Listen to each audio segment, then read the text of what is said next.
Is your Acura's alarm going off randomly? Let's pinpoint the common causes.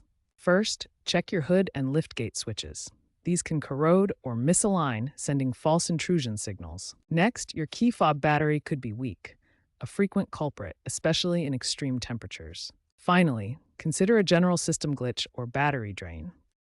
Acura's recent models offer smartphone diagnostics via the Acura Link app to monitor sensor statuses, but older models will require manual inspection. Remember that aftermarket key fobs can also cause issues.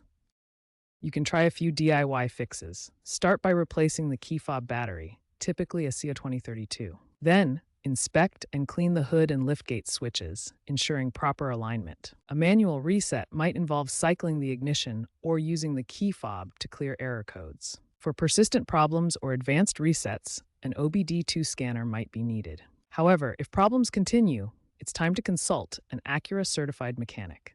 Proactive checks and regular maintenance, like replacing your key fob battery every 1 to 2 years, can prevent many false alarms. If your Acura is still under warranty, avoid DIY solutions that could void it and take it to the dealership instead.